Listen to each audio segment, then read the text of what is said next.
An infamously confusing intersection north of Auckland with 55 turning combinations is again riling locals who are unimpressed with two proposed solutions to fix it. The Transport Authority is seeking public feedback on two possible upgrades at Warkworth's Hill Street intersection, which locals describe as 5 intersections in one. It is an absolute doozy if you've ever driven through it. A local group, Fix Hill Street Now, saying neither of the suggested fixes go far enough. Amy Williams went to Warkworth. The Hill Street intersection is so troublesome to locals and tourists that it even has special names, as Fix Hill Street Now team member Grant McLaughlin explains.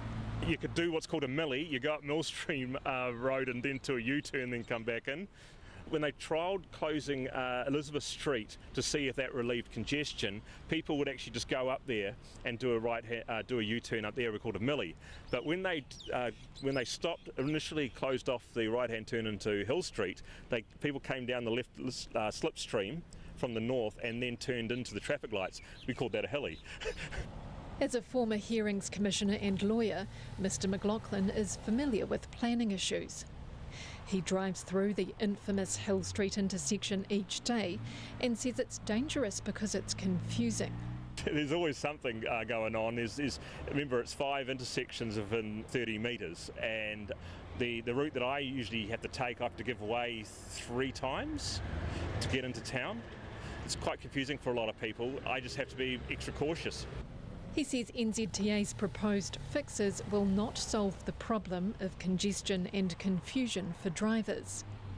NZTA's 2 main options include a large roundabout at the intersection with 5 exits, or adding traffic lights at the Hill Street and State Highway 1 intersection with the main street, Elizabeth Street, becoming a one-way street leading into Warkworth. About 50 people went to an open day to view and hear about the intersection upgrades on Saturday. Another open day is being held till 7 o'clock tonight at the Warkworth Town Hall. NZTA's Director of Regional Relationships, Steve Mutton, says they want to hear from the local community. The upgrade is to simplify the traffic movements and improving current congestion issues. And we've invited everyone to consider those 2 options and give us feedback. And we're going to use that feedback to inform the business case that it's developed going forward. Locals who drive through the infamous intersection want it fixed. Aaron Bank tries to avoid driving through Hill Street when coming into Warkworth's town. Turning left or coming from Matakana is pretty dangerous just because there are people turning into town and then everyone else is trying to figure out that way. It's confusing for people who know it, let alone people who don't, and because I guess out there's a lot of tourist attractions out that way. It's just asking for trouble. Rhiannon Gill drives through the intersection each day to get to work and says she's had a close call. When they closed it off, coming into this way from Wellsford, there was a truck that came straight at me when I was on the right side of the road and they were on the wrong side of the road, and then they went over the island. That was pretty scary. The Fix High Street Now group is adding a line of T-shirts to its campaign for the intersection. Grant McLaughlin says the T-shirts have a symbol of the intersection that looks like a stick dog. Unfortunately, the actual intersection, you jump on Google Maps, it's shaped like a dog. And to describe it, everyone when they see this intersection design, this map, they know exactly what that is. He and NZTA encourage locals to get along to the meeting at Warkworth's Town Hall today and have a say. For Checkpoint, Amy Williams. Parliament Speaker says he wouldn't recommend his workplace to close friends or his children as he launched a review into bullying and harassment. Trevor Mallard says some people at Parliament live in fear of their colleagues. But while Mr Mallard says Parliament needs a shake-up, plenty of other MPs say there's nothing unsafe or toxic about the place. Here's our political reporter Joe Moyer. Mr Mallard says he's concerned by some of the behaviour he hears about at Parliament, and he has little doubt there are some people who are very afraid of some individuals they work in the building with. Mr Mallard says it's a high-stress place to work, the hours are long, and sometimes the requests made of staff are unreasonable. It can have its toxic periods, and if I was looking for a place to recommend for close friends or kids to work at, it wouldn't be at the moment somewhere I'd recommend. Mr Mallard is so concerned by the lack of training on offer for new MPs and staff that, separate to the inquiry, he's working to change that and also provide refresher courses for more seasoned politicians.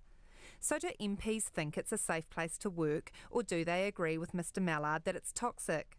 Here's Damien O'Connor.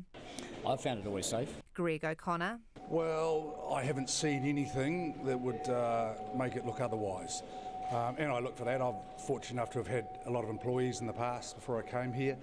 And you do look for little signs, and certainly from what I've seen, and you're only looking at things from our side of the house, admittedly, but I haven't seen anything that's given me anything to really worry about.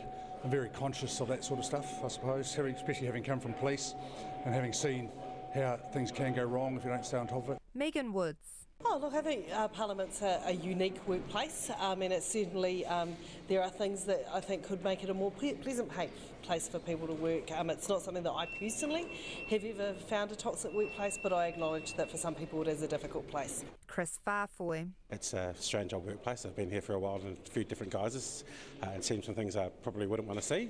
So I think the review that's underway will hopefully make it a much more pleasant place to work if you're getting a hard time. I also asked MPs whether they'd recommend Parliament as a place to work to family and friends.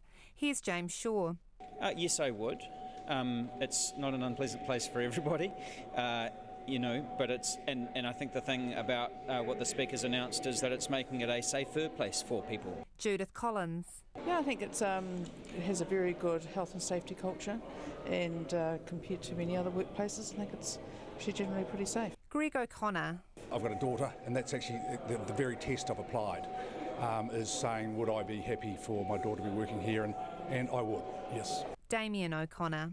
Oh, absolutely. I think it's the most stimulating but challenging environment that you can work in. Very, very dynamic and lots of pressure, but I think that's why people are here. Mr Mallard says a variety of things led to him calling for a review, including recent incidents involving MPs. Earlier this year, Labour MP Mika Whaitiri was stripped of her ministerial portfolios following a physical altercation with a staff member, and former National MP Jamie Lee Ross was accused of bullying and sexual harassment by multiple women.